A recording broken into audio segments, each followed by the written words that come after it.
disebutkan oleh sebagian di antara ulama yang fokus pada perkara tazkiyatun nafs. Salah satu pentingnya kita terus belajar tazkiyatun nafs itu adalah menajamkan basirah. Menajamkan apa? Basirah. Basirah itu apa? Basor itu mata, atau ain itu mata, tapi kalau ain itu lebih kepada bendanya, kalau basor itu kepada fungsinya, penglihatan. Nah, tapi ketika bermakna basirah, basirah itu adalah kekuatan pandangan yang dengan pandangan itu kita melihat kejadian apapun tajam. Jadi, kalau menjadi orang yang menghadapi suatu fenomena tertentu, dia insya Allah lebih hati-hati, pandangannya lebih tajam, dan pandangannya lebih jauh dibanding orang yang tidak pernah ngaji. Sehingga itulah para ulama dari zaman ke zaman, itu orang yang hidupnya paling tenang, hidupnya paling nyaman, dan sikap mereka jarang di kemudian hari memunculkan penyesalan. Jarang. Kenapa? Karena mereka punya ketajaman basirah. Pola pikir, cara pandang yang tajam. Maka itu namanya apa? Basirah. Basirah itu ketajaman pandangan. Jadi melihat sesuatu, itu dia seakan-akan mendapatkan furqan dari Allah. Apa itu furqan? Bisa ngelihat ini baik atau buruk. Ini perlu saya ikuti atau perlu saya tinggalkan. Perkara ini mendatangkan manfaat atau akan memunculkan kemudharatan untuk diri saya. Itu basirah yang munculnya bukan sekedar dari ilmu, tapi maaf, kedewasaan berpikir, luasnya pergaulan, dan kemudian muncul karena jernihnya hati dari kotoran dan dosa. Maka disebutkan dalam Al-Quran, innahu la ta'mal absar, walakin ta'ma al-qulubul lati fis sudur. Yang buta itu bukan mata, tapi yang buta itu adalah hati yang tersimpan di dalam dada. Nah, maka orang kalau yang buta sekedar matanya, dia masih bisa ngelihat. Dalam artian melihat kebaikan untuk dirinya.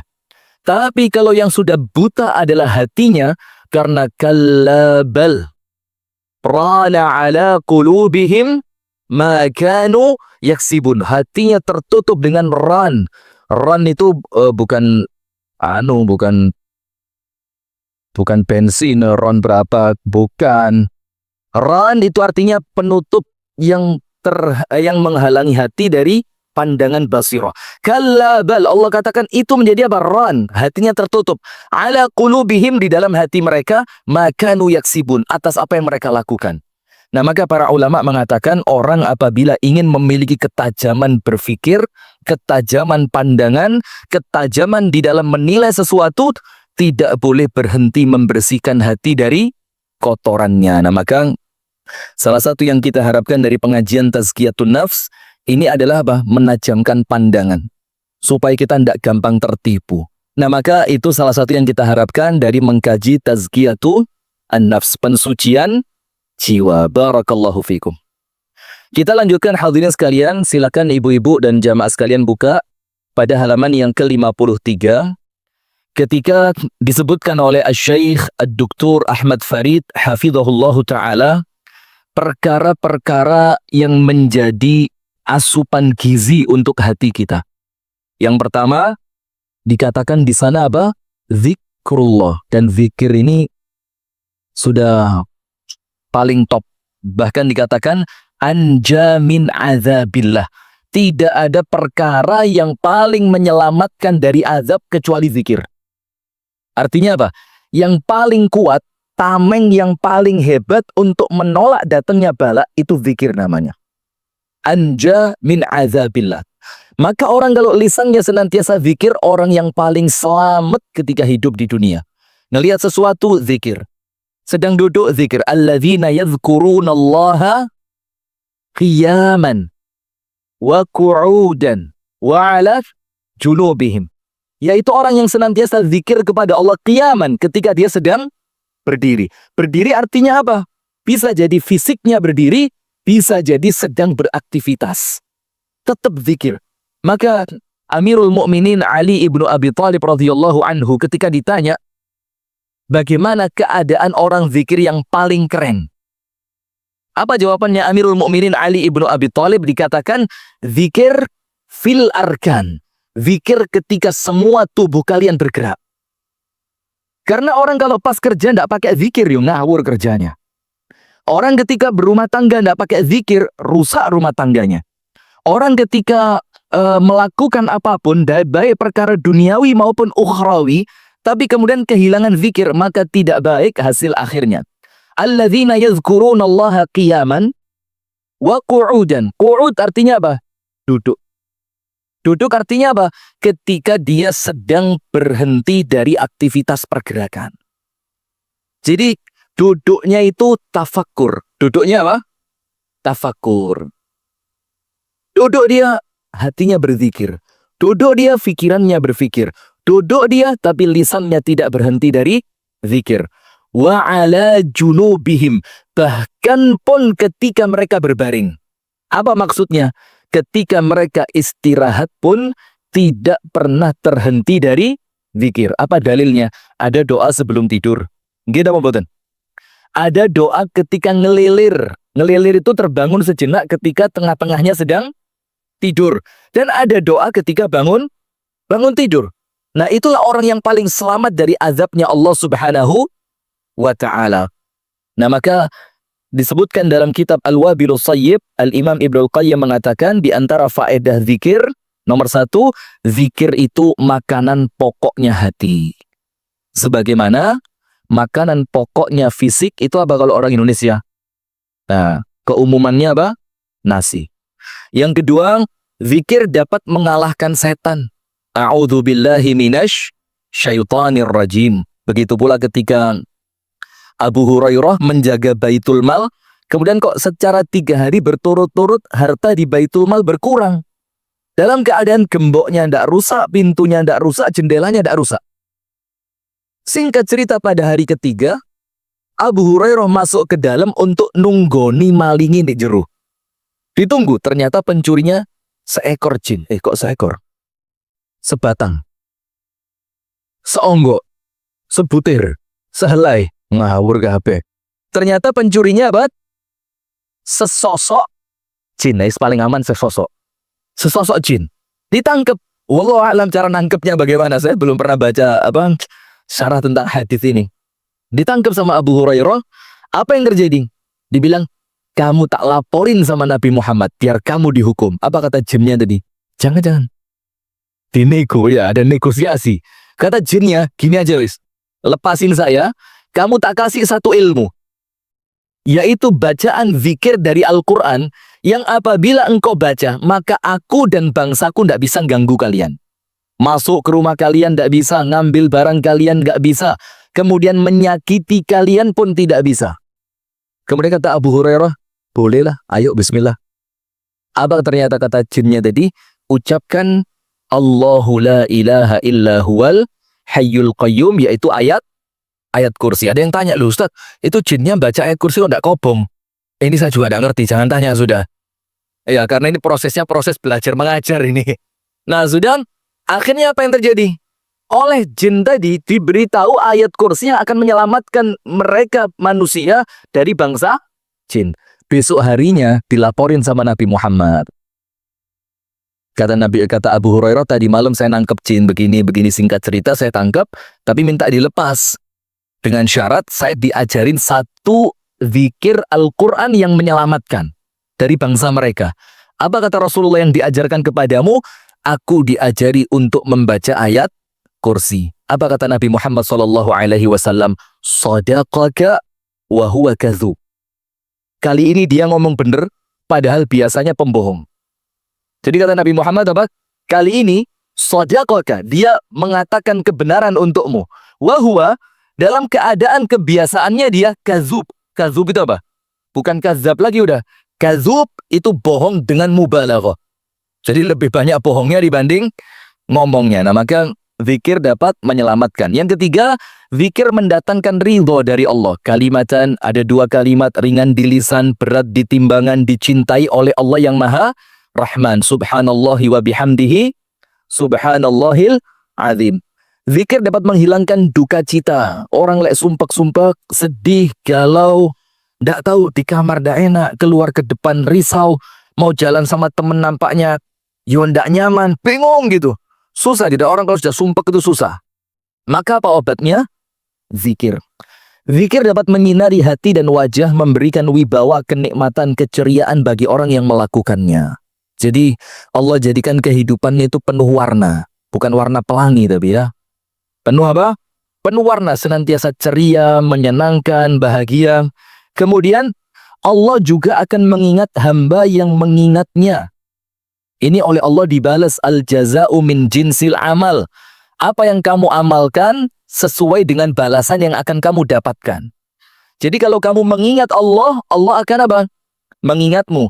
Dan ingat, Allah kalau ingat kepada kita, ingatnya bukan sekedar ingat. Tapi apa?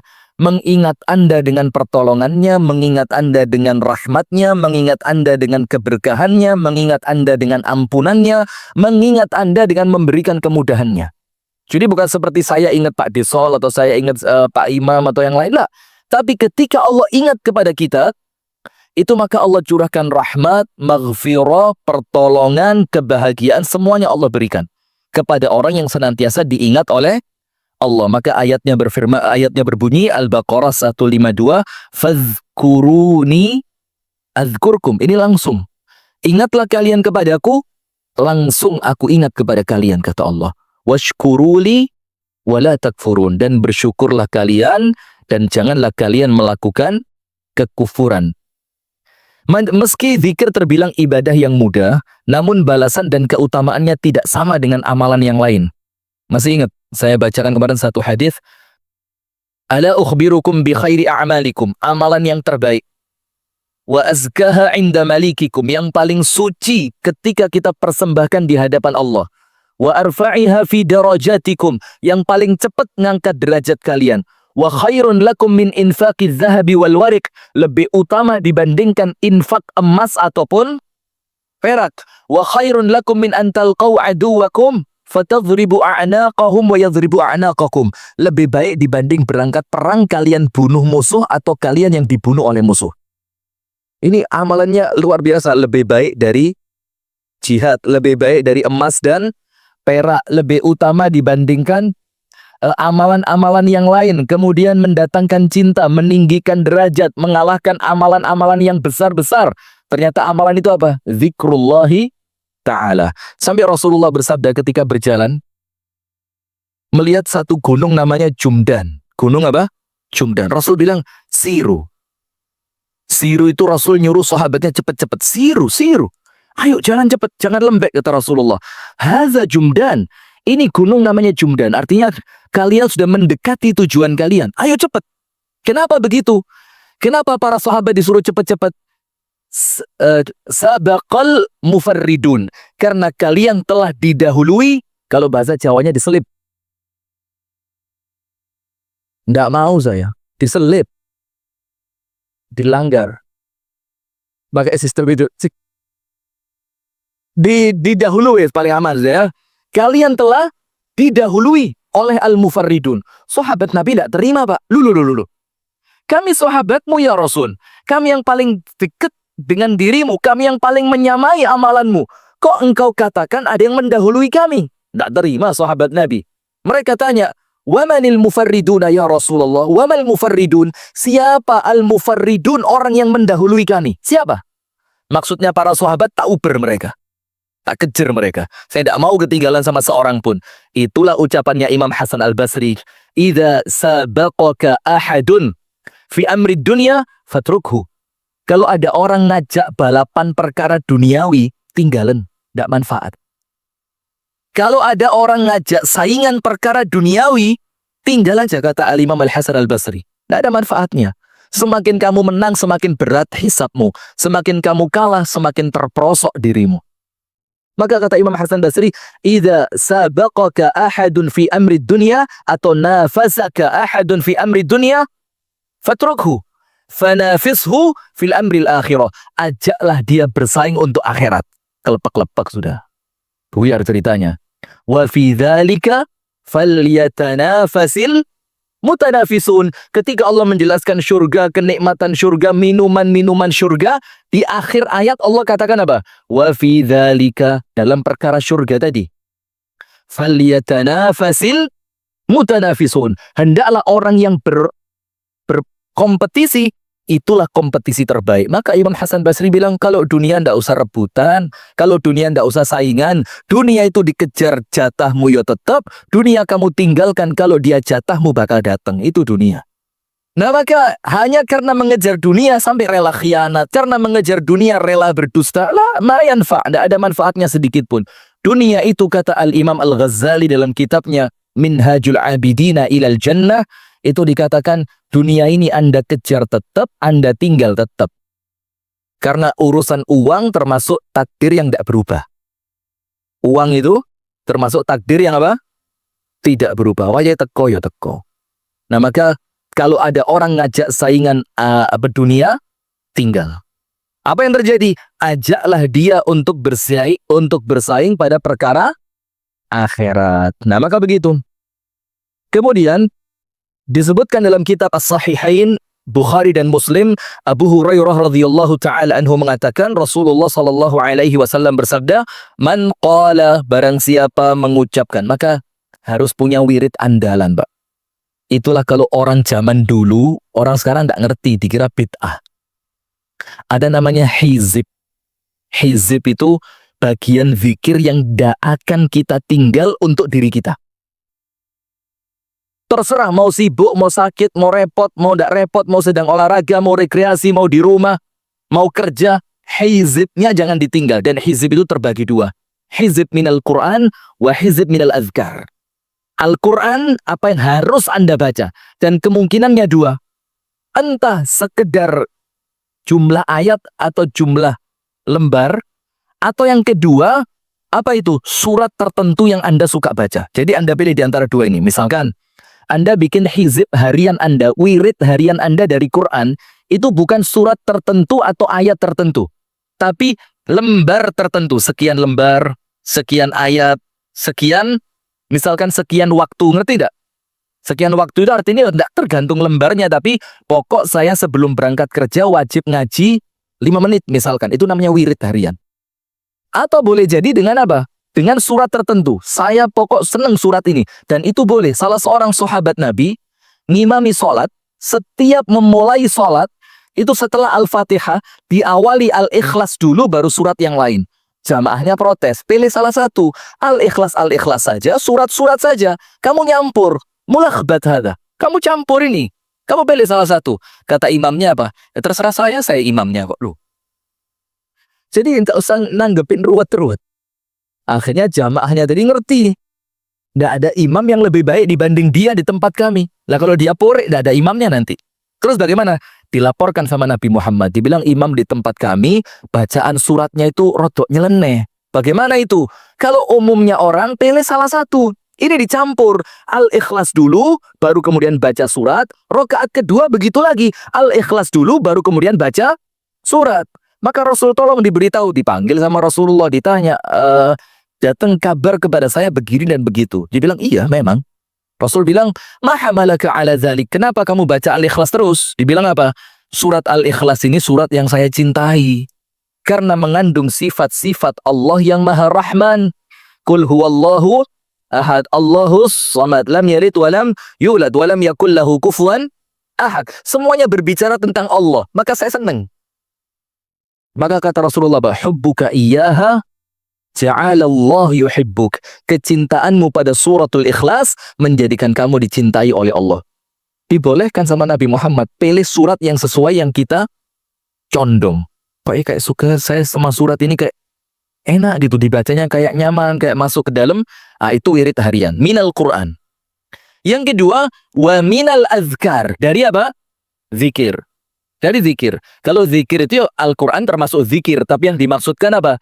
Zikir dari hadis Rasulullah Muhammad sallallahu alaihi wasallam. Nah, maka itu dibaca. Maka salah satu yang Rasul sabdakan adalah zikir apa? La ilaha illallah wahdahu la syarika lah, lahul mulku wa lahul hamdu wa huwa ala kulli syai'in qadir. Ini kan umum ini kan? Apal semua kan? La ilaha illallah wahdahu la syarikalah, lahul mulku wa lahul hamdu wa huwa ala kulli syai'in qadir. Apa artinya? La ilaha illallah, tidak ada yang berhak diibadai kecuali Allah. Wahdah, satu-satunya hanya Allah. Dan Allah senang digituin, Pak. Allah itu senang ketika dinomorsatukan. Sampai ketika ada orang minta ampun kepada Allah, kemudian di akhir permohonan ampunnya, dia mengucapkan apa? Fa innahu la yaghfiru dzunuba illa anta. Kenapa saya mohon ampun kepadamu ya Allah? Karena saya ngerti engkaulah satu-satunya yang mampu mengampuni. Allah senyum terus diampuni. Dalam riwayat yang sahih. Jadi kalau ada kalimat, tidak harus pakai bahasa Arab. Ya pakai bahasa Indonesia juga boleh. Ngaku, karena ya Allah tidak ada yang bisa mengampuni saya ya Rabb kecuali engkau. Maka Allah seketika itu apa? Tersenyum, kemudian dosa panjenengan langsung habis semua. Nah sudah, barang siapa mengucapkan itu, la ilaha illallah, tidak ada yang berhak diibadai kecuali Allah. Wahdah, Allah satu-satunya sudah. Tidak akan kita menduakan Allah. Seperti ayat yang mengatakan apa? Inna salati wa nusuki wa mahyaya wa mamati lillahi rabbil alamin. Tidak berhenti sampai situ. Kita tambahi apa? La syarikalah. Tidak ada sekutu bagi Allah. Ya wes, engkau ya Allah satu-satunya. Iyyaka na'budu wa iyyaka nasta'in. Kita dididik untuk senantiasa menomorsatukan dan mengesahkan Allah. Tidak ada lain selain Allah sudah. Selamat. Setelah enak. La syarikalah, tidak ada yang menjadi sekutu bagi Allah. Jadi ini pengulangan saja. Ada 3 yang diulang. La ilaha illallah. Tidak ada yang berhak diibadai kecuali ini sama. Wahdah, Allah cuma satu. La syarikalah, tidak ada sekutu bagi Allah. Ini satu kata diulang berapa kali? 3 kali.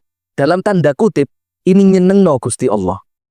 Dan ketika Anda menyenangkan Allah, pasti Allah yang maha adil, Allah yang maha syakur akan membalas Anda dengan apa? Dengan berlipat ganda kebahagiaan. Lahul mulku, semua kekuasaan di tangan siapa? Allah. Allahumma malikal mulki, tu'til mulka man tasha, wa tanzi'ul mulka mimman tasha, wa tu'izzu man tasha, wa tudhillu man tasha, biyadikal khair. Innaka ala kulli syai'in qadir. Enggak usah ruwet. Enggak usah ruwet. Mau Anda dihina wong sak donya, kalau Allah pengen Anda mulia Anda. Uwais Al-Qarni kurang hina apa di mata manusia? Sampai Amirul Mukminin Umar itu ketika mencari Uwais, kata kepala rombongannya apa? La narfa'u laka Uwaisan illa rajulun fihi jinnah, taraknahu fi naqatina ala arba'ati dananir. Kamu nyari Uwais? Ada sih, kata kepala rombongan dari Yaman nih, dari kabilah Murad, dari kabilah Qarn. Ada di tempat kami, ada namanya Uwais. Tapi yo mosok yang itu kalau kami lihat itu fihi jinnah, nampaknya sedikit Majnun, sedikit gila. Ini penilaiannya orang. Wa taraknahu ala naqatina, dan kami tinggalkan dia jaga markiri unta. Ala arba'ati dananir, dengan bayaran 4 dinar. 1 dinar itu sekarang 3 juta. Berarti petang dinar tukang parkir di zaman Umar itu bayarannya 12 juta. Bukan 1 bulan sekali. Maka kalaupun Anda jadi tukang parkir milio di zamannya Umar saja. Soke, asli soke. Tapi ya subhanallah, zaman sudah berubah ya. Sudah? Maka di mata manusia tidak dilihat. Tapi ketika Allah ingin memuliakan, sampai yang titip pesan Nabi Muhammad, Umar, dinasihati semuanya, Abu Bakar, Umar, nanti kalau kamu ketemu seorang laki-laki namanya Uwais, dari Yaman, dari kabilah Qarn, dari kabilah Murad, mintalah kepadanya untuk memohonkan ampun kepadamu, untukmu kepada Allah. Padahal kalau ngomong mulia Pak Nun Sewu nggih, dalam akidah Ahlus Sunnah wal Jamaah, sahabat itu lebih mulia dibanding tabi'in. Nggih napa nggih? Ini tabi'in disuruh mendoakan sahabat. Seakan-akan sahabat kalah manjur doanya dibanding tabi'in. Karena apa? Allah sudah ingin memuliakan. Nah sudah. Lahul mulku wa lahul hamdu. Segala kerajaan milik Allah. dan segala pujian untuk Allah. Wa huwa ala kulli syai'in qadir. Saja nih, Pak. Pucuk itu. Nggak boleh bahasa Jawa, bahasa Indonesia. Saya dimarahi sama Abu Shanum. Ngetok angel, Tat. Loh kan yang ngetok inti, bukan anak. Kalau inti yang susah jangan curhat ke saya dong. Curhatnya hanya kepada Allah. Ibu-ibu sekarang begitu lebay. Curhatnya hanya kepada Allah, tapi ditulis di status. Ampun ini.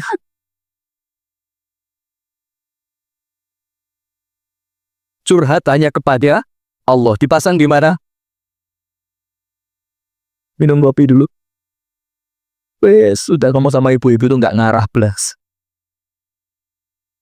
Anda dimarahi kok ketawa. Saya ini nyindir Anda, Bu. Loh kok guyu?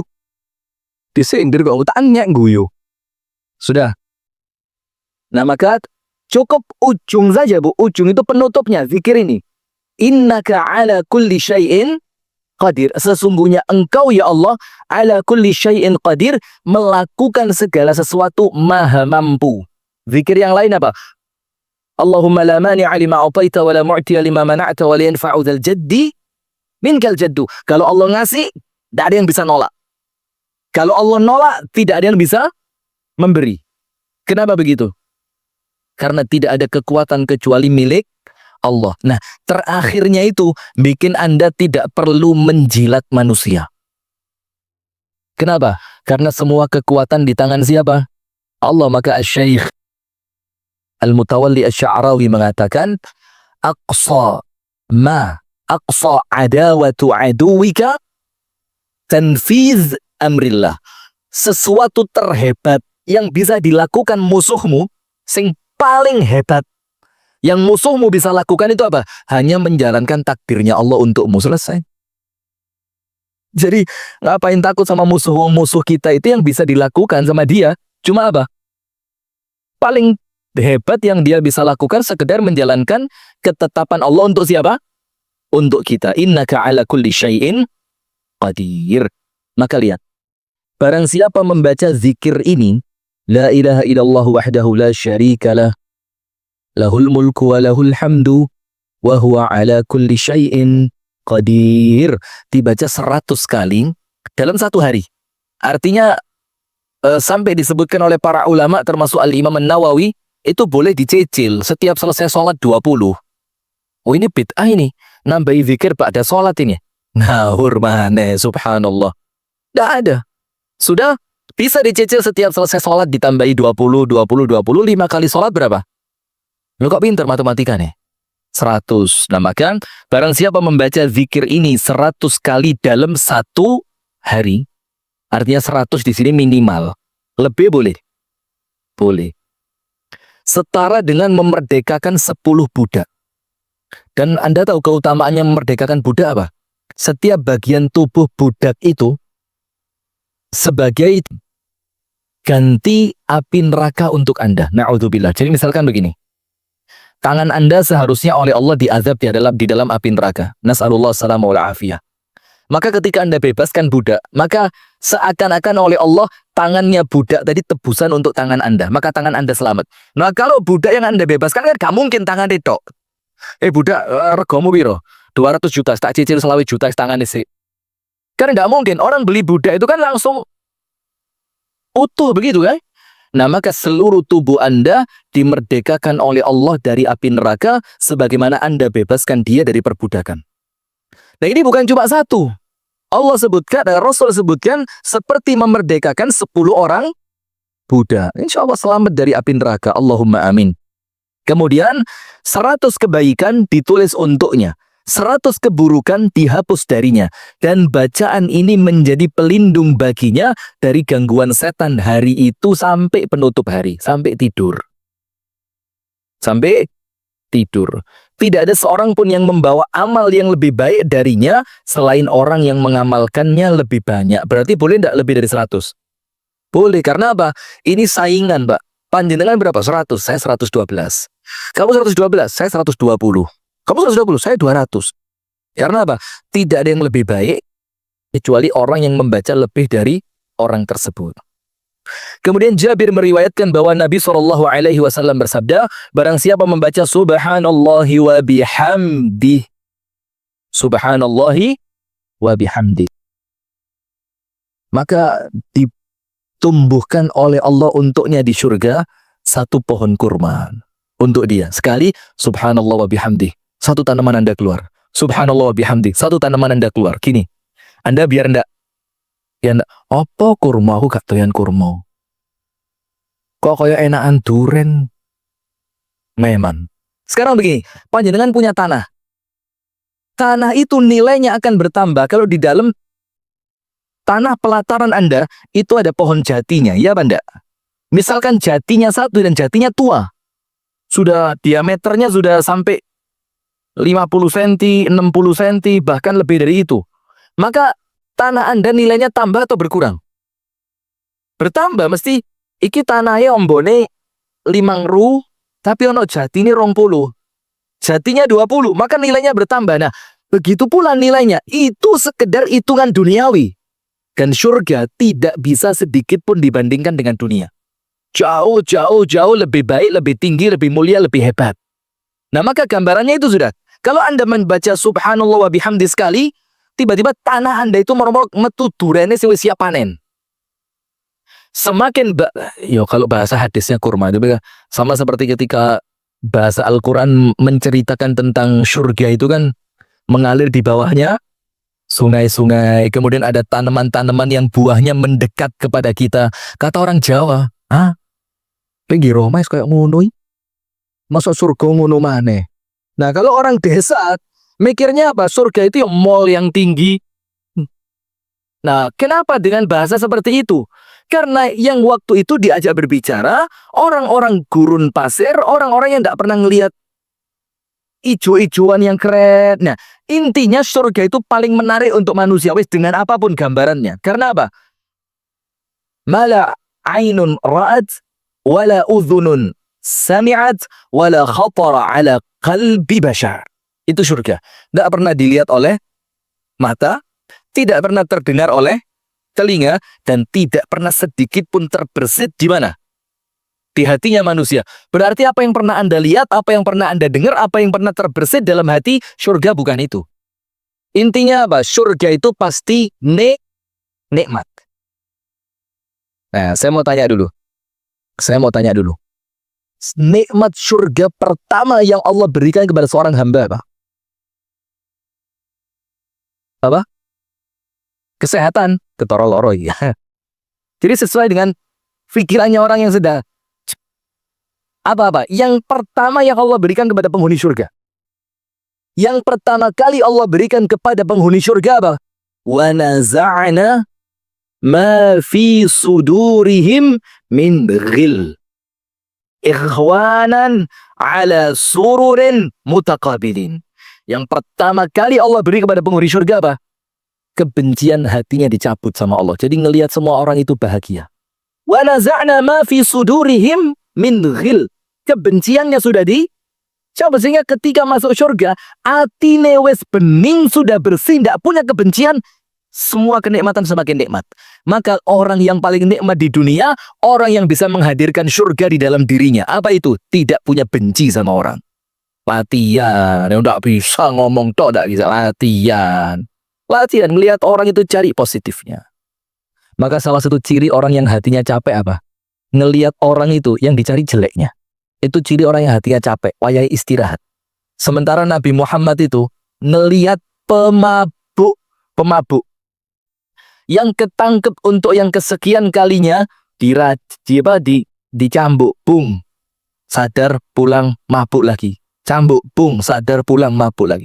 Sampai para sahabat ngamuk. Para sahabat mengatakan apa? Allahumma la'anhu ma aktsara ma yu'tabi. Ya Allah, dilaknat saja orang ini. Terlalu sering, tidak pinter-pinter. Apa kata Rasulullah? La tal'anuh. Tidak boleh kalian laknat orang ini. Kenapa? Aku tidak melihat orang ini kecuali orang ini yuhibbullah wa rasulah. Dia cinta kepada Allah dan cinta kepada Rasulnya. Yang dilihat positifnya atau negatifnya. Hatinya bersih. Kalau hatinya jelek, wes wapi lo saya ditelok LEI. Itu artinya hatinya perlu istirahat. Nah, maka barang siapa yang mengucapkan subhanallah wa bihamdi, apa yang terjadi? Maka Allah akan tanamkan satu pohon kurma untuknya di syurga. Al-Imam Abdullah ibnu Mas'ud berkata, sesungguhnya aku bertasbih kepada Allah beberapa kali lebih aku cintai dibandingkan menginfakkan dinar. Dinar itu uang perak, nggak apa, uang emas, di jalan Allah sejumlah ucapan tasbih tersebut. Begini maksudnya. Misalkan, Abdullah bin Mas'ud itu zikirnya 10 kali. Kemudian dibandingkan infak uang emas 10 keping. Kata Abdullah bin Mas'ud apa? Zikir yang 10 kali lebih besar pahalanya, lebih dicintai oleh Allah, dan lebih indah di hadapan Allah dibandingkan emasku 10 keping. Jadi ini cocok ini buat yang medit-medit, ini cocok ini. Jadi dibandingkan emas yang aku keluarkan 10 keping tadi, itu zikirku subhanallah 10 kali lebih baik di sisi Allah. Karena lebih baik di sisi Allah, maka aku lebih cintai. Tapi ingat, bukan berarti Abdullah bin Mas'ud tidak sedekah. Ya tetap sedekah. Tapi kemudian dibandingkan semua ibadah-ibadah yang dia lakukan, dia lebih mencintai bertasbih kepada Allah subhanahu wa ta'ala. Sekarang, berikutnya halaman 56. Zikir adalah obat dari kerasnya hati. Coba lihat. Al-Quran, Mbak. Al-Quran. Al-Quran. Allah firmankan apa? Lau anzalna hadzal Qur'ana ala jabalin la ra'aitahu khashi'an mutasaddian min khasyatillah. Itu Quran kalau Allah turunkan ke atas gunung yang gunungnya itu gunung Arab. Bukan gunung Kelut, Panderman, Semeru, gunung tanah. Bukan. Gunung batu. Gunung apa? Batu. Lau anzalna hadzal Qur'ana ala jabalin. Kalau Allah turunkan di atas gunung, la ra'aitahu khashi'a. Gunung itu tiba-tiba langsung khashi'an, tunduk. Moro-moro menciut gitu dari keangkuhan dan kebesarannya, tiba-tiba langsung apa? Mimpes. Mutasaddian. Mutasaddian itu pecah berkeping-keping. Min khasyatillah, karena gunung keras yang terbuat dari batu itu merasa takut kepada Allah. Sekarang hati kita terbuat dari apa? Ala fa inna fil jasadi mudghah. Mudghah itu apa? Segumpal darah. Darah. Satu-satu darah ya. Itu mosok kalau kena Quran tidak bisa tunduk. Alam ya'ni lilladzina amanu an takhsha'a qulubuhum li dzikrillahi wa ma nazala minal haqq. Bukankah sudah datang waktunya untuk orang-orang beriman itu hati mereka tunduk dengan ayat-ayat Allah? Sudah datang waktunya. Mau kapan lagi? Mau kapan lagi? Nah, maka dikatakan di sini zikir itu adalah obat dari kerasnya hati. Jadi begini, Pak. Kalau terasa hati kita keras, Bu, ada orang salah, susah maafin. Itu ciri kerasnya hati. Ada orang punya keburukan sama kita, dendamnya tidak hilang-hilang. Itu dalil kerasnya hati. Terus apa lagi? Susah toleransi sama orang. Itu dalil kerasnya hati. Terus apa lagi? Tidak gampang memandang kebaikannya orang. Itu bukti kerasnya hati. Kemudian ketika diajak majelis taklim, hatinya tidak getar sama sekali. Ketika mendengarkan Al-Quran, tidak muncul kenyamanan. Ketika berzikir di waktu malam, tidak ada orang lihat, tidak bisa netes air matanya. Itu bukti kerasnya hati. Nah, maka obatnya apa?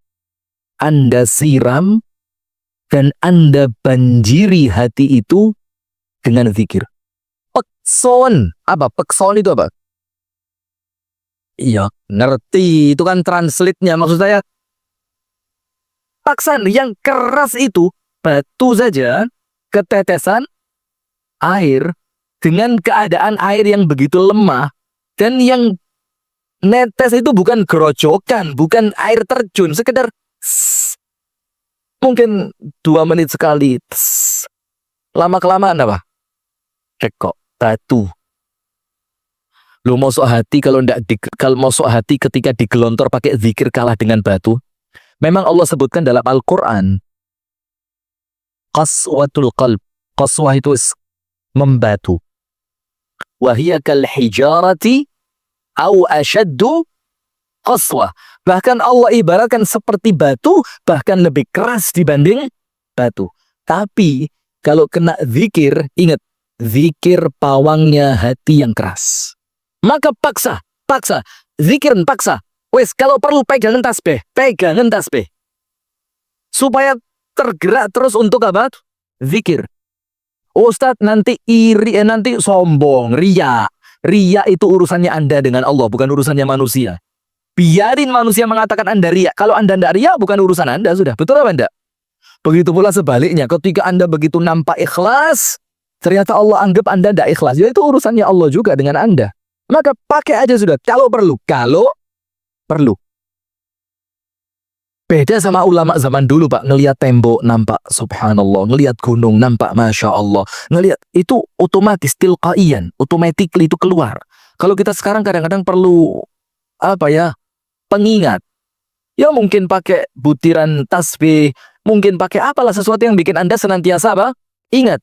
Karena hati kalau sudah keras, ini ngalah-ngalai kanker stadium 4. Lalu ya, kenapa? Na'udzubillah, azanallah wa iyyakum. Semoga Allah berikan kesembuhan dan keselamatan buat kita semua. Allahumma amin. Begini, kanker stadium 4 paling parah wafat. Dan orang yang wafat dengan kanker stadium 4 kemungkinan besar dosanya sama Allah diampuni karena penyakitnya tadi. Karena apa? Penyakitnya. Tapi kalau kerasnya hati, itu ketika sampai dia mati, setelah fisiknya pun mati, itu penyakitnya kebawa sampai kuburan. Kalau orang kena kanker di kuburan istirahat dia. Tapi kalau sakitnya sakit hati, sampai kuburan penyakitnya kebawa. Itulah kenapa para ulama mengatakan, kan ada hadis bahwasannya musibah itu menghapuskan dosa. Sekarang muncul pertanyaan begini. Musibah itu mendatangkan ampunan dan pahala dari Allah. Musibah mendatangkan pahala, itu dulu. Musibah mendatangkan apa? Pahala. Maka doanya apa? Allahumma jurni fi musibati. Ya Allah, berikan pahala kepadaku atas musibah yang menimpa. Itu pertanyaannya begini. Musibah itu mendatangkan pahala atau musibah yang mendatangkan pahala ketika orangnya sabar? Yang mana? Apakah sekedar dapat musibah, sabar tidak sabar pasti dapat pahala, ataukah musibah datang disabari dulu baru sabarnya karena pahala? Baru pahalanya karena sabar? Yang mana? Sebagian ulama mengatakan ibrohnya sabar. Sebagian. Tapi Anda cek dalam kitabnya Al-Imam Ibnu Hajar Al-Asqalani Fathul Bari, justru mayoritas ulama mengatakan apa? Musibah itu bikin orang dapat pahala. Sabar double pahalanya. Paham enggak? Jadi musibah itu, Anda sabar ataupun tidak, itu sudah dapat pahala tersendiri. Ketika Anda mampu sabar, pahalanya berapa? Double. Musibah yang menyakitkan mendatangkan pahala, kesabarannya bonus pahala. Itulah rahmat dan rahimnya Allah. Nah, maka dengan itu, maka kita perlu ngerti, kerasnya hati itu lebih bahaya dibandingkan apa? Penyakit yang paling menyakitkan, yang paling berbahaya. Maka obatnya apa? Zikir. Terus, Ustadz sudah sebulan tidak lembut-lembut. Terus. Lalu orang sakit kronis saja penyembuhannya sebulan lebih. Bahkan minum obatnya tiap malam sebelum tidur. Kenapa? Karena kita tahu pengobatannya tidak instan. Pengobatannya perlu waktu, perlu proses. Dan terkadang prosesnya itu menyakitkan. Dia apa enggak? Orang kalau pijet saraf, jerit enggak? Ustadz, saya sudah zikirnya itu sudah sebulan, 6 bulan, 10 bulan. Berarti kerasnya hatimu sudah keterlaluan. Minimal mengikis sedikit demi sedikit. Lawang air saja untuk menjadikan batu itu berlubang, perlu proses, perlu waktu, perlu ketelatenan, perlu istiqomah. Lo mau ujuk-ujuk hati yang terlanjur maksiat puluhan tahun, minta zikir 2 hari lembut. Ya mbok yang tahu diri lah. Maksiatnya terlanjur apa? Mengakar, mendarah daging. Lo mau sekedar baru zikir seminggu, 2 minggu, sebulan, 2 bulan minta lembut. Yo yang telaten. Terus zikir dalam keadaan Anda yakin insya Allah Allah berikan kesembuhan. Amin ya rabbal alamin. Dan panjenengan pegang dari saya, zikir yang paling ampuh kapan? Di waktu malam ketika sendirian, tidak ada orang lihat. Itu kalau ngobati dosisnya yang paling tinggi sudah. Itu dosis obat yang paling tinggi. Bukan zikir yang berjamaah, itu obat. Bukan zikir yang dikomando bareng-bareng nangis satu nangis semua, itu obat. Tapi kalau panjenengan mau yang dosisnya paling tinggi, yang paling pleng, yang paling makjleb, zikrun fi jawfil lail la yaraka ahad. Zikir di waktu malam ketika tidak seorang pun melihat Anda. Bainak wa baina rabbik. Hanya antara Anda dan antara Tuhan Anda, yaitu Allah Subhanahu wa ta'ala.